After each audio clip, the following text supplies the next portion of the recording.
আসসালামু আলাইকুম রহমতুল্লাহ বরকাতুহ। বিসমিল্লাহির রহমানির রহিম। আলহামদুলিল্লাহি রাব্বিল আলামিন ওয়াসসালাতু ওয়াসসালামু আলা সাইয়্যিদিল মুরসালিন নবিয়িনা মুহাম্মদ ওয়া আলা আলিহি ওয়া সাহবিহি আজমাইন, আম্মা বাদ।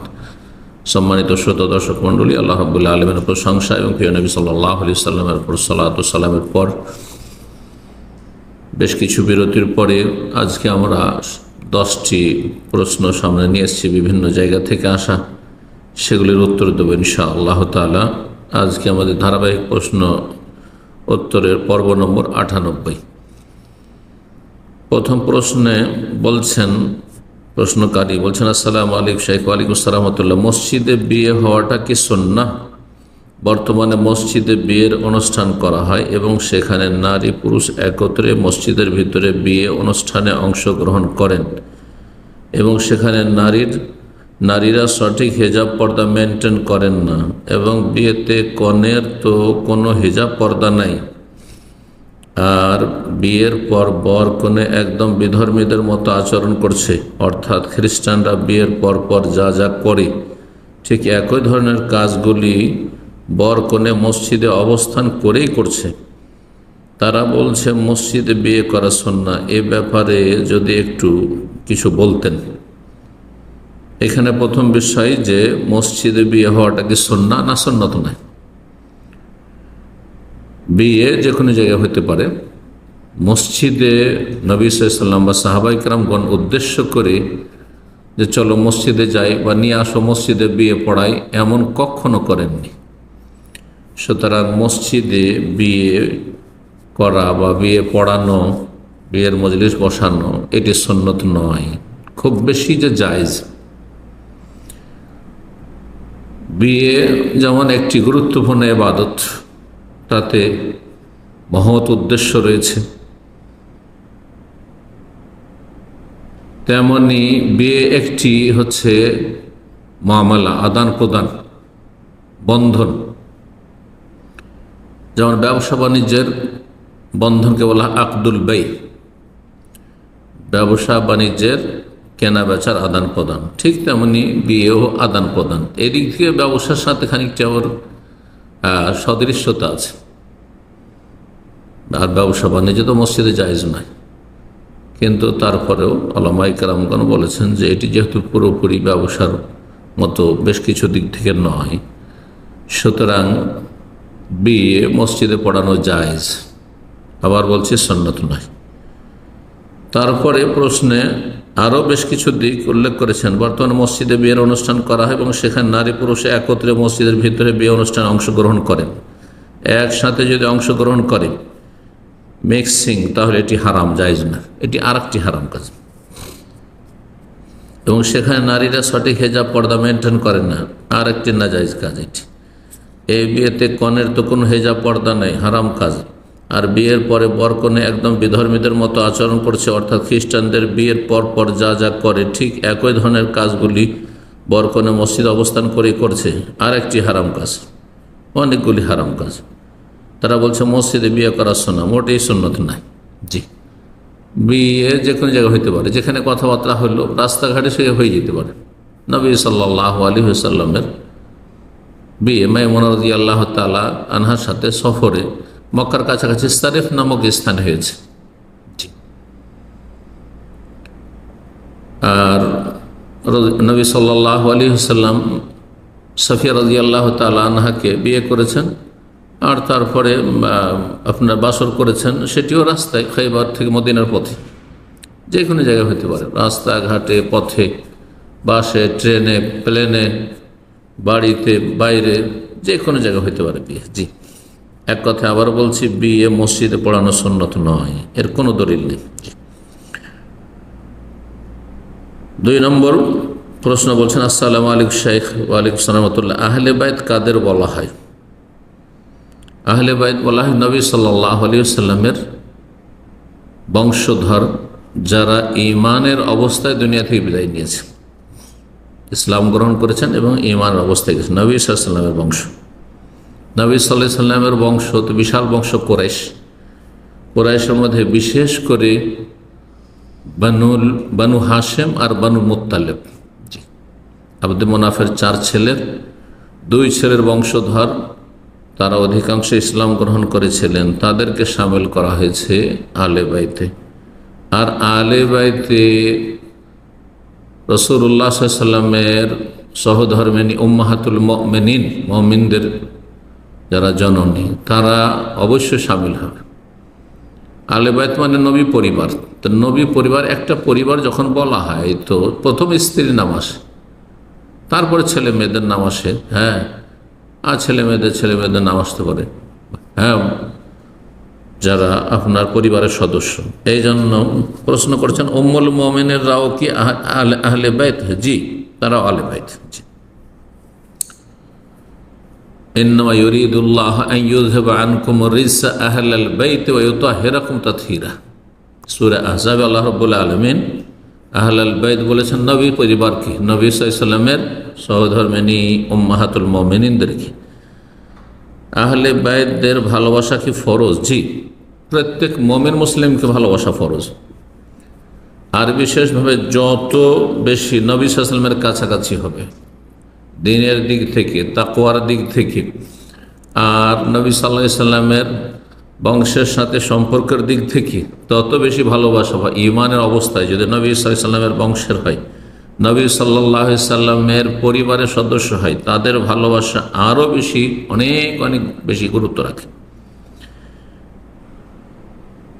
কারো পরিবারকে ভালোবাসা, কারো বংশকে ভালোবাসা কিসের ভিত্তিতে? যেহেতু তাকে ভালোবাসেন আল্লাহ রাব্বুল আলামিনের পরে সবচেয়ে বেশি ভালোবাসা রাসূলুল্লাহ সাল্লাল্লাহু আলাইহি ওয়াসাল্লামের জন্য ফরজ। সুতরাং নবী সাল্লাল্লাহু আলাইহি ওয়াসাল্লামের ভালোবাসা যে ফরজ, তারই এই ফরজের অন্তর্ভুক্ত হচ্ছে তার পরিবারকে ভালোবাসা। তারপরে প্রশ্ন করছেন আহলে বাইতদের ভালোবাসা কি আল্লাহ সন্তুষ্টি অর্জন করা যায়? যে কোনো ভালো কাজ দিয়ে আল্লাহ সন্তুষ্টি অর্জন করা যায়, সেটা অন্তরের কাজ হোক, আর ভালোবাসা হচ্ছে অন্তর কাজ। একজন মুমিন মুসলিমকে আপনি ভালোবাসেন, চেনেন আর না চেনেন, সারা বিশ্বের সমস্ত মুমিন মুমিনাতকে ভালোবাসেন, এর মাধ্যমে আল্লাহ সন্তুষ্টি অর্জন করা যায়। এটি অন্তরের আমল। এটা কি এক প্রকার ইবাদত? যে ব্যাপক অর্থে এটি ইবাদত। আর যদি সীমিত অর্থে ইবাদতের দুটি যে সংজ্ঞা রয়েছে, সীমিত অর্থে ইবাদতের সংজ্ঞা করেন, তাহলে এটি হচ্ছে নেকির কাজ, সওয়াবের কাজ। আল্লাহু আ'লাম। 3 নম্বর প্রশ্ন বলছেন আসসালামু আলাইকুম শেখ ওয়ালাইকুম সালাতুল্লাহ। এই যে আমি আমার বোনকে কিছু টাকা ধার দিয়েছিলাম, প্রশ্ন বলছেন যে প্রশ্ন হচ্ছে এই যে আমি আমার বোনকে কিছু টাকা ধার দিয়েছিলাম, কিন্তু তাদের সেই টাকা পরিশোধ করতে কষ্ট হয়ে যায়, এক্ষেত্রে আমি কি সেই টাকা পরবর্তীতে যাকাতের নিয়ত করে দিতে পারবো কি না? জানালে খুব উপকৃত হবে। সাদকা করে দেন, দিতে পারছেন না দান করে দেন তাদেরকে, আল্লাহ সন্তুষ্টের জন্য। নিজের আত্মীয় স্বজনকে দান করলে দ্বিগুণ নেকি পাবেন। যাকাতে কেন, আল্লাহর হক কেন আপনি হরণ করবেন? যাকাতের জন্য প্রথম যে শর্ত হচ্ছে যে আপনি যে ফরজ ইবাদত করছেন, দেওয়ার সময় আপনাকে নিয়ত করতে হবে। যখন দিয়েছেন তখন আপনি ধারের নিয়তে দিয়েছেন, আপনি ধারের উদ্দেশ্যে, যাকাতের উদ্দেশ্যে দেননি। সুতরাং যখন দিতে পারছেন না, ধার কর্জা পরিশোধ করতে পারছেন না, তখন সেটাকে আপনি মাইনাস করে দেবেন যাকাত থেকে। আল্লাহর হক নষ্ট করে ফরজ আদায় হবে না, যাকাত আদায় হবে না। শাইখ ইবনে উসাইমিন রাহিমাহুল্লাহ এই ফতোয়াটি স্পষ্ট ভাষায় বলেছেন যে এইভাবে যাকাত হবে না। যাকাতের একটি তাআব্বুদ ইবাদত, ফরজ ইবাদত, তার জন্য নিয়ত শর্ত, ইন্নামাল আমালু বিন্নিয়াত। তবে কাউকে ধার দিয়েছেন, ধার দেওয়ার পরে আপনি হয় মাফ করে দেন, আল্লাহ কোরআনে এখানে বলেছেন যে ধার করা যার আয়াত রয়েছে তাতে, আর যদি না হয় তো আপনি ওকে সময় দেন। জি, ওয়াইন কানা যুসরাতিন ফানাজিরাতুন ইলা মাইসারা। আল্লাহ বলছেন যে যদি যাকে ধার দিয়েছেন আপনি, ঋণগ্রস্ত ব্যক্তি, যুসরা অভাবী হয়, আর্থিক সংকট তার থাকে, ফানাজিরাতুন ইলা মাইসারা, তাহলে তার সচ্ছলতা পর্যন্ত তাকে অবসর দাও। ঠিক আছে ভাই, আর কতদিন সময় লাগবে? 6 মাস। আর কত সময় লাগবে? 1 বছর, 2 বছর? আচ্ছা ঠিক আছে, আপনি যখন পারেন দেন। কতদিন সময় নেবেন নেন, এইভাবে।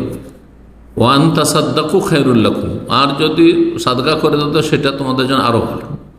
তো আপনি সাদাকার নিয়ত করতে পারেন, এ ধার কর্জা যেটা দিয়েছেন সেটা পাচ্ছেন না বা পেতে কষ্ট হচ্ছে সেই জন্য, কিন্তু যাকাত আদায় হবে না। আল্লাহু আ'লাম। 4 নম্বর প্রশ্ন, বলছেন আসসালামু আলাইকুম শেখ ওয়ালাইকুম সালাম। কিছু বন্ধের গ্রুপে 10 টাকা থেকে শুরু করে যত টাকায় হোক জমা করে সহি আকিদার হজ উমরা করার জন্য স্কিম ফান্ড খুলেছে। সহি আকিদার হজ আবার কি জিনিস? এই সহি আকিদার আমরা সহি আকিদার হজ এগুলো নতুন ভাষা। জি, আপনি হয় সালাফে সালেহ অনুসারী, সাহাবা কেরাম, তাবেইন, তাবা তাবেইনদের অনুসারী, রাসূলুল্লাহ সাল্লাল্লাহু আলাইহি সাল্লামের পরে। জি, নবী সাল্লাল্লাহু আলাইহি সাল্লাম যেই ইসলাম ছেড়ে গেছেন সাহাবায়ে কেরামদের মাঝে, সাহাবায়ে কেরামগণ যে ইসলাম শিখিয়ে গেছেন তাবেইনদের, তাবেইনরা যে ইসলাম শিখিয়ে গেছেন তাবা তাবেইনদের, সেই ইসলামের অনুসারী মানে খাঁটি নির্ভেজাল ইসলাম অনুসারী। তাহলে আপনি বলেন আমি সালাফদের অনুসারী। আর না হয় কোরআন সুন্নাহর অনুসারী আপনি, এবং কোরআন সুন্নাহর বুঝটা আপনি সাহাবায়ে কেরামদের মতো নেবে, শুধু আহলুল হাদিস বলেন। আর কোরআন কেউ হাদিস বলা হয়, আর হাদিস কেউ হাদিস বলে, শুধু আহলুল হাদিস বলেন। কিন্তু আপনি সহি আকিদার হজ উমরা, সহি আকিদার নামাজ, সহি আকিদার রোজা, এগুলো নতুন ভাষা। জি, এসব ভাষা ব্যবহার করবেন না। বলছেন যে হজ উমরা করার জন্য 10 টাকা থেকে শুরু করে যে যত টাকায় জমা করতে পারে বা যত টাকাই হোক জমা করে সহি আকিদার হজ উমরা করার জন্য স্কিম ফান্ড খুলেছে। তারা বলছে যাতে আমরা এক ঝাঁক হালাকার বোনেরা স্বপ্নের বাইতুল্লাহ সফরে একসাথে এহরাম তওয়াফ ও সাই করতে পারি। না, ওর চেয়ে তো হলে আপনি নিজ পরিবারের সাথে করেন, নিজ পরিবার, নিজের স্বামীর সাথে করেন, হ্যাঁ, নিজের বাবা মায়ের সাথে করেন, নিজের আপনার ছেলে মেয়েদের সাথে করেন। আর এই দিনী বোন হালাকায় আছে তাদের সাথে করবেন, বিনা মাহারামে একদল মহিলা গ্রুপ ধরে চলে আসছেন, এটা শরীয়তে জায়েজ নয়। এটা কি ঠিক? প্রত্যেকের মাহারাম থাকতে হবে, মাহারাম না থাকলে হজ উমরা নেই। বিনা মাহারাম হজ উমরা জায়েজ নয়, অন্য কোনো সফরও জায়েজ নয়, গুনাহ হবে। এইভাবে সহযোগিতা করতে পারেন। যে অভাবী আছে 10 টাকা দিল, আর আমি বেশি একটু পয়সা রাখি, বা অন্যরা যারা পয়সা রাখে তারা 20 টাকা, 50 টাকা, 100 টাকা দিল, আর দিয়ে পরস্পর সহযোগিতা করে আমরা হজ উমরায় সহযোগিতা করব, সেটা করতে পারেন, এতটুকু ঠিক আছে।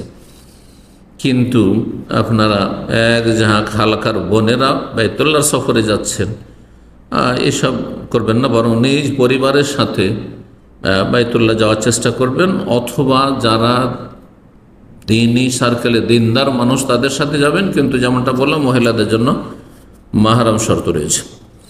5 নম্বর প্রশ্ন বলছেন, আসসালামু আলাইকুম শেখ ওয়ালাইকুম আসসালাম। হযরত মুহাম্মদ সাল্লাল্লাহু আলাইহি সাল্লাম তার স্ত্রীদেরকে সংসারের কাজে সাহায্য করেছেন, এটা কি আসল হাদিস না জাল হাদিস? আসল হলে কি কি সাহায্য করেছেন? সহিহ বুখারীতে 3 জায়গায় এই হাদিসটি রয়েছে।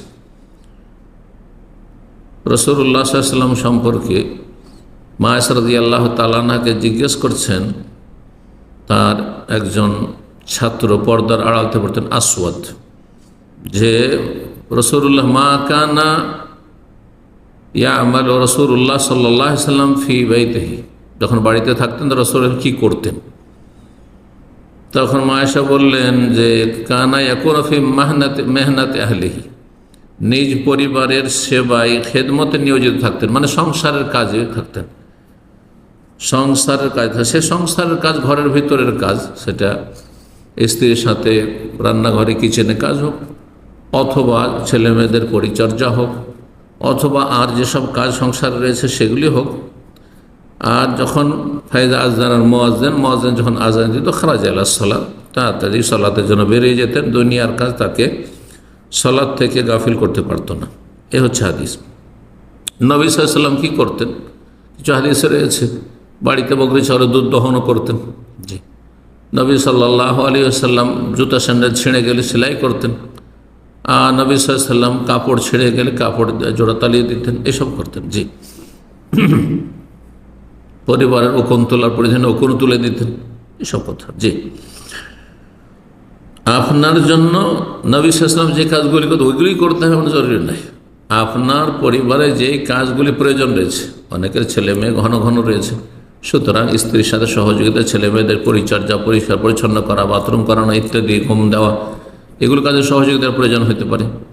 আবার কারো হয়তো স্ত্রী বা অসুস্থ বা দুর্বল, পাকশাকে, সুতরাং পাকশাকে রান্নাঘরে সহযোগিতার প্রয়োজন হতে পারে, যেমনটা সম্ভব, কিন্তু এটি জরুরি নয়।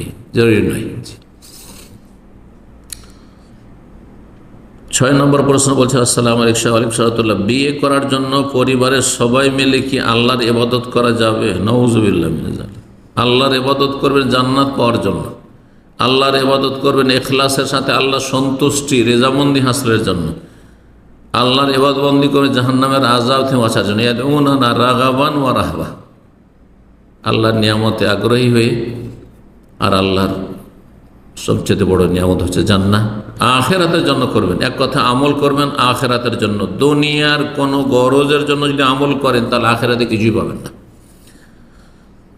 বিয়ের জন্য সবাই পরিবার মেনে যদি আল্লাহর ইবাদতে লেগে যান তাহলে আপনার নিছক দুনিয়ার স্বার্থ, তাহলে ওমা লাহু ফিল আখিরাতি মিন খালাক, আখিরাতে কিছুই পাবেন না। জি, দুনিয়াদার আপনারা। অনেকে দান সাদকা করে শুধু দুনিয়ার জন্য, সুস্থ থাকার জন্য, ছেলে মেয়েকে সুস্থ রাখার জন্য, বালা মুসিবত দূর করার জন্য। না, এটি জায়েজ নয়, এটা এক ধরনের শিরক। জি, দিনের কাজ দ্বারা দুনিয়া গরজ করা এটি শিরক। জি, বিষয়টি তাওহীদের সাথে সম্পর্কিত। আর উদ্দেশ্য হবে আল্লাহ সন্তুষ্টি, পরকালের মুক্তি, জাহান্নামের আযাব থেকে রক্ষা, জান্নাত হাসিল করা আল্লাহ সন্তুষ্টির মাধ্যমে।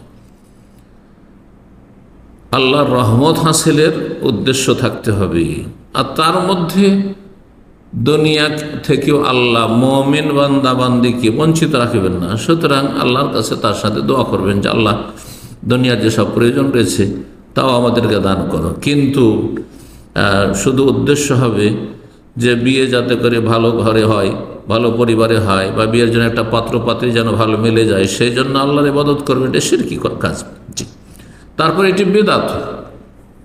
ইবাদত সম্মিলিত সবাই মিলে ইবাদত করছেন কিসের জন্য? একটা মেয়ের বিয়ে দিতে হবে সেজন্য, বা একটা ছেলের জন্য ভালো বউ লাগবে সেই জন্য। বিদআতি কাজ এগুলো। জি। 7 নম্বর প্রশ্ন বলছেন, আসসালামু আলাইকুম সালামতুল্লাহ, আমার প্রশ্ন, আরবিতে লেখা বিভিন্ন ধরনের টাইলস যেমন মাশাআল্লাহ, আয়াতুল কুরসি, আল্লাহু আকবার, লা ইলাহা ইল্লাল্লাহ, মুহাম্মাদুর রাসূলুল্লাহ বাড়ির দেওয়ালে লাগানো যাবে কি না? আর এর কোনো ফজিলত আছে কি না? যাবে না। কিসের জন্য লাগাচ্ছেন? 3টি অবস্থা হইতে পারে। একটি অবস্থা হচ্ছে যে বাড়িতে যাতে করে রহমত বরকত হয়, হ্যাঁ, আর অনিষ্ট থেকে বাড়ি যেন সুরক্ষিত হেফাজতে থাকে, তাহলে এটি তাবিজের মতো, তাবিজ ঝোলানোর মতো। আর তাবিজ ঝোলানো জায়েজ নয়, হারাম। যদিও কোরআনের আয়াত দিয়ে আল্লাহর নাম দিয়ে, তবু তাবিজ ঝোলানো জায়েজ নয়, না জায়েজ কাজ তাহলে এটি। আর একটি উদ্দেশ্য হচ্ছে বাড়ি সাজানো। এইসব প্লেট দিয়ে কি করো, সেগুলো আপনি দেয়ালে ঝুলিয়ে রাখেন অথবা টাইলসে যাই করেন। এইসব লেখা আছে বাড়িকে সাজানোর জন্য যাতে সুন্দর লাগে, তাহলে এটি আল্লাহর নামের এবং আল্লাহর জিকির আজকারের, কোরআনে কারিমের, আয়াতুল কুরসির, মাশাআল্লাহ, আল্লাহু আকবার, লা ইলাহা ইল্লাল্লাহ, মুহাম্মাদুর রাসূলুল্লাহ, এগুলির অবমাননা, আপনি তাওহীন করলেন আপনি। তো এটা কুফরের আশঙ্কা আছে এখানে, এটাও বড় গুনাহ। তাহলে দুটোই জায়েজ নয়। সাধারণত এই দুটো উদ্দেশ্যে মানুষ এরকম করে থাকে।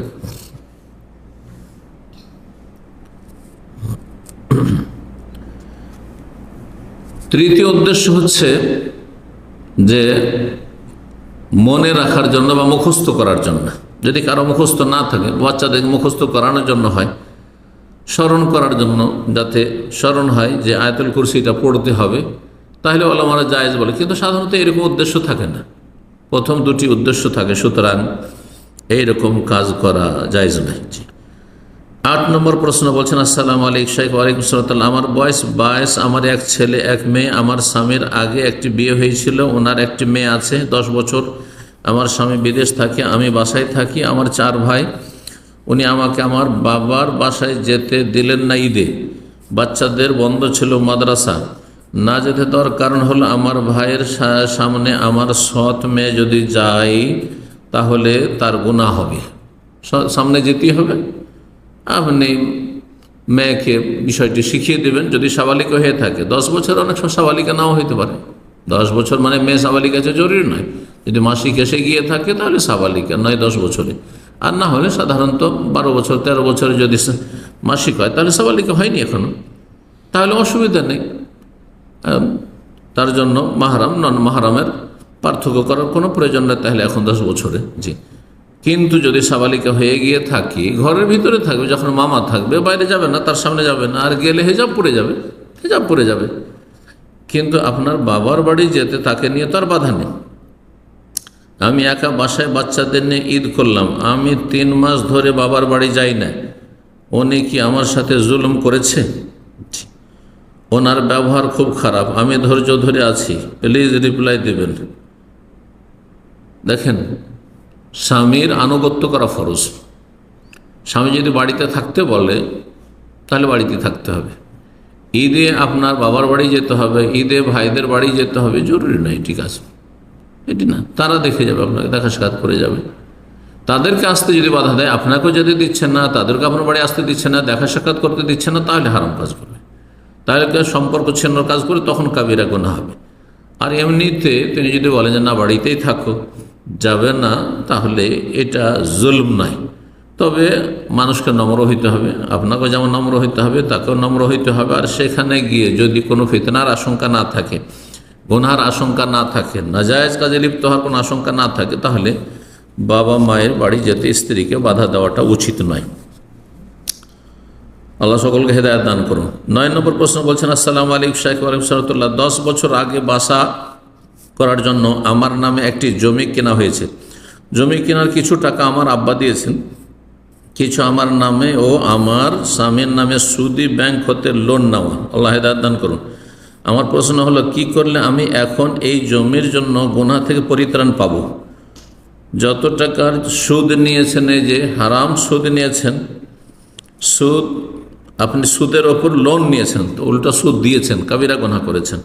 তো এই ক্ষেত্রে বলবো যে তওবা করতে হবে, খালেস অন্তরে তওবা করতে হবে। আর তওবা হচ্ছে তওবার যে শর্তগুলি, গুনাহ বন্ধ করা, আগামীতে যেন লোন জীবনে না নেওয়া হয়, আর এর জন্য অনুতপ্ত লজ্জিত হয়, আর গুনাহ বন্ধ করা, গুনাহ বন্ধ করা আর অনুতপ্ত লজ্জিত হওয়া, আগামীতে প্রতিজ্ঞা করা যে কোনোদিন আর এই রকম সুদি কারবার করব না, আর আল্লাহর কাছে তওবা ইস্তেগফার করতে হবে, আল্লাহ মাফ করবে ইনশাআল্লাহ।